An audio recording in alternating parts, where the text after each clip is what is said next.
I'm just nailed it. A goofy-looking lanky fellow, wearing salmon pink shorts and a colorful Hawaiian, stopped to hug a girlfriend in line. He looked around and the girl tempted him forward with her finger. "You think he'll do it?" the Princess of Shalimar asked. "Let's wait and see." "What suspense," the princess said in a whisper. "Don't stare." It was too late by the time Sam spoke. The would-be cutter must have sensed the girl looking and recognized Sam, or at the very least, the yellow bit of his shirt. He nodded to Sam as he walked to the back. "So will you tell me your name?" "Sam." Sam stuck out his hand, palm facing up. "And you?" "I'm Shahrazad. My friends call me Sherry." "Oh my God, your hand is so big." Sam loosened his already restrained squeeze. "It's a pleasure to meet you, Sherry. Like the wine. How proper." "Not quite." "That's all right, I don't mind." With her hand still in Sam's, Sherry asked, "What are they arguing about?" She pointed down the line where Tubes was red and in someone's face. "Good question." Sam let go of her hand and said, "I should probably go find out. Wish me luck." Holding his hand aloft, Sam looked at it and wondered aloud, "Is it really so big?"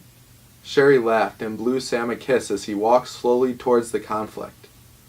Before Sam got there, Tubes had already walked back to their side of the alley. A thumbs up from Tubes, and Sam walked back to his post. He started humming a tune about the coming rain. The sun was completely set. Sam checked his phone for the time. He had missed 2 calls, and there were a few text messages.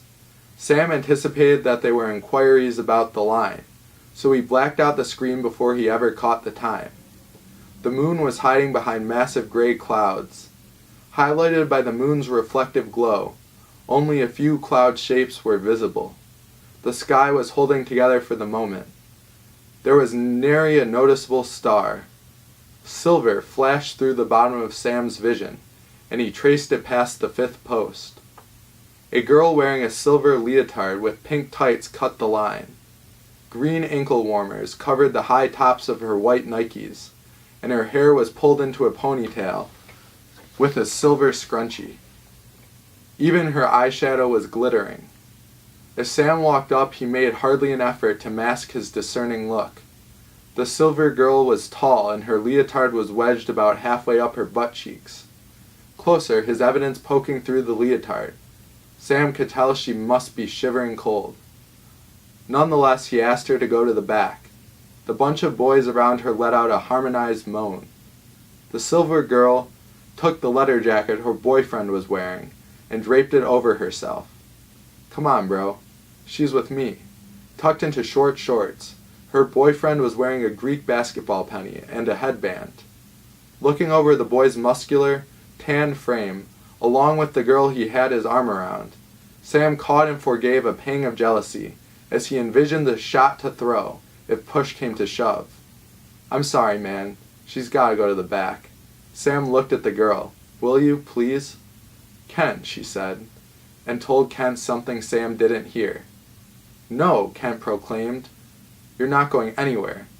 And what unbelievably was not jest, Kent contracted his shoulder blades, stamped together his feet, locked out his knees, looked straight through Sam's chest, and said, "She's with me." "She'll be down there before you know it." Sam tried to smile at the girl.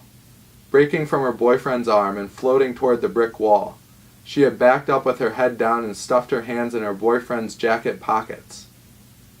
In the shadow of the wall, out of the ambient light from the street lamps, her leotard wasn't shining and seemed as dull as the underside of tinfoil. The glitter around her eyes was barely visible anymore. "Please, go to the back." "What's your deal, man? Do you work here or something? Why are you being such a dick?" "Christ, here's the deal. If she's with you up front, I'm going to tell my boss what's up and he won't let either of you in." Kent began to object, but moving into the middle of the alley, Sam cut him off. Up. Chew on it. That's the deal." Sam walked back and forth in front of his yellow tree, monitoring his heart rate as it eased back into rhythm.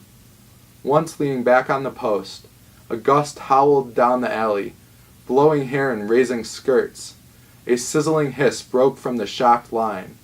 Soon after the gust subsided, a prideful school chant broke out amongst the crowd. Nearly everyone waiting in line was graduating the next day. A light drizzle began. Sam imagined strolling through the misty rain to the log quad with Sherry after work, as he pictured the two of them settling under a maple tree. Sam could practically feel the wet wood chips that would press into his hands and knees when he met Sherry on the ground.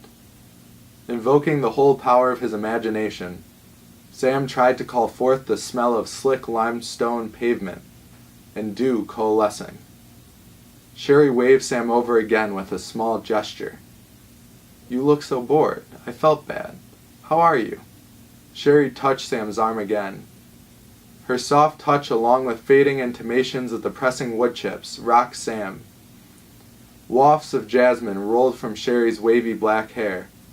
The two sensations together mingled to create a wonderful rush of emotion as Sam focused on nothing but a potential stroll down the dampened limestone path. "I'm good. I promise I'm not the least bit bored." "Fair enough. So how have I never seen you before? I'm here, like a lot." "I don't know. I usually bar back for the mirror bar. I never really work the line anymore." A group got let in. The line inched forward and Sam took a few steps up with Sherry. "Yeah, my friends never want to go back there. It smells." "I have a silly question," she continued. "I'm curious." "It does. Someone told me when they built this place originally, they made it so the pipes don't lead anywhere. They just let off. So a murky black liquid seeps up from the floor by mirror bar, and yeah, it smells awful." "So you were saying?" "A silly question. Go ahead." "What do you think about out here, you know, with all the standing around?" "I'm not sure I'd precisely call it thinking. I like letting my imagination run wild." Sam looked down. "Well, I'm walking around downstairs, too, watching things happen. Stories flood my mind, about how this or that random occurrence may have occurred, and what might happen next, and why." "Give me an example," Sherry said, sliding forward so the chain disappeared in between her and Sam's hips. She let her hand wander up to Sam's shoulder. "Like daydreams?" Sam nodded. "What's a typical dream?" The scent of jasmine grew stronger. Sherry was close enough that Sam could see flecks of gold shining in her wide, deep brown eyes. Acting oblivious to the onlooking crowd, Sam put his arm around her waist. "I don't know," Sam said softly, cautious to burden Sherry so soon with the dream he envisioned beneath the tree. "I have a lot of dreams. They come and go, though there are definitely some recurring themes. Also, since it's nighttime, I'm not sure it qualifies as daydreaming." "You know what I mean. You're awake." "I know what you mean. So, what have you been dreaming about tonight?" Sherry moved her hand down the side of Sam's arm and gave it a squeeze. "I've dreamt of courageously confronting troublemakers that latch onto this monstrous mass of humanity." Sam gestured down the length of the line with an open hand, and nodded at a screaming man shoving his friend, thereby restoring the peace, and, perhaps even scoring the love of a true beauty for myself. "Some dreams you have. Do they ever come true?" "Never as they're dreamt, but at times my experience is less believable than my craziest dreams." Sam's voice fell off, like he suddenly stopped thinking of things to say. Sherry split the pause with a declaration. "I hate that you're working." "I know. I should return to my perch. Say hi in a bit." "Okay." Sherry's smile was perfectly white. On his yellow tree Sam leaned back, stretching his legs. Sherry caught Sam staring, and flashed another smile. Bringing her fore and middle fingers to her eyes, then swiveling her leveled fingers up and down the line, she motioned for him to pay attention. Kent had a new friend with him, Sam realized shortly. "Focus, saith the lady," Sam thought to himself while approaching Kent's party. The newest member was short, very muscular in the chest and arms, and like Kent wore short shorts and a headband. Unlike Kent, his crown was balding. "Is this the guy?" the short guy asked as Sam approached, as if he were waiting for him to enter earshot. Will you please go to the back? For Christ's sake, Kent, you're right. This guy is a dick. In all seriousness, friend. Bro, really? It's just one person. Really. He got out of line and, before going to the back, said, "You should build a wall, bro." "I don't think that will be necessary," Sam said with a crooked grin. The short guy went to the tail end of the line. Sam nodded his thanks and said, "You too," pointing at the silver girl. "That guy was just saying what's up, man. She doesn't have to go." Sam ignored Kent, appealing to the girl, while extracting from himself the sweetest possible tone. Sam said, "Please, my love, go to the back." A random member of the crowd chirped, "Can I get out of line and go to the bathroom?" Before looking around to find and give permission to the interlocutor, Sam watched Kent's face light up. "How do you know she didn't just get out to go to the bathroom?" asked Kent. "I don't." "Wait, why does she have to get out then? She wouldn't have taken off your coat." "What?" "She took your coat when she got here. I doubt she would have taken it off to go to the bathroom." "She might have." "Possible, but unlikely." "I'll go," the silver girl said to Kent. "No," Kent said, crossing his arms. The mischievous expression fled his clean-shaven face, chased by rising pink on his cheeks. Pulling his arms in front of him like he was trying to gather breath, Kent said as calmly as he could muster, "You're not sure?" "True," Sam said. "Listen, I'm pre-law," Kent said. "Innocent until proven guilty, right?" "By what standard?" Despite his sporting attire, Kent dropped the ball. He shook his head, dumbfounded. Sam retorted, "Beyond a reasonable doubt. Ring any bells? Perhaps the bell is cracked." "Good one," Kent laughed. He had no choice. The crowd around him, including the silver girl, had cracked up.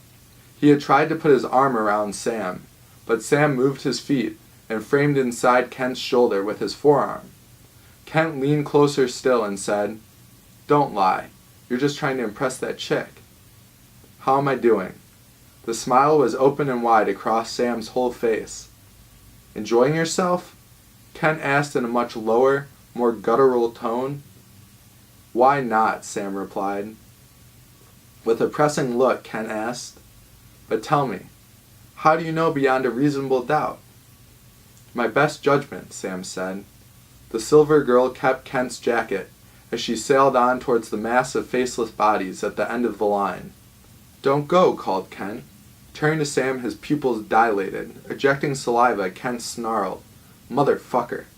Sam looked him dead in the eyes. From the ground, Kent's eyes rose again. His new face expressed an apologetic plea.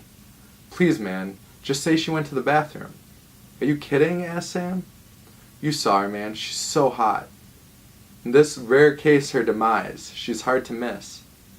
"I just want to get laid, man." Kent looked into Sam's eyes with earnest. "Don't we all?" Kent reached out his fist, and Sam bumped it. "I appreciate the honesty, bro. Anytime." Back at home base, Sam thought to stretch his neck. Feet together, he squeezed his cheeks and stabilized his core. He looked up and down, slowly bending at the neck. Then he swiveled his chin side to side. Next he bent his neck both ways. Finally he rolled it around a few times in either direction. Interlocking his fingers, Sam reached for the crown of his head and pulled his chin to his collar. All this with his eyes closed. 10 seconds later he bent at the waist. Legs still straight.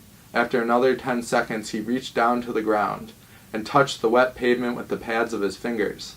A deep 10 breaths later, perhaps longer than 10 seconds, Sam brought his fingers off the pavement and locked them again behind his head. He uncurled his spine. Back to neutral, Sam folded his hands at his chest, raised them under his chin, and pushed his vision up into the still falling mist. Windmilling each arm a few times, Sam rolled his shoulders and felt loose.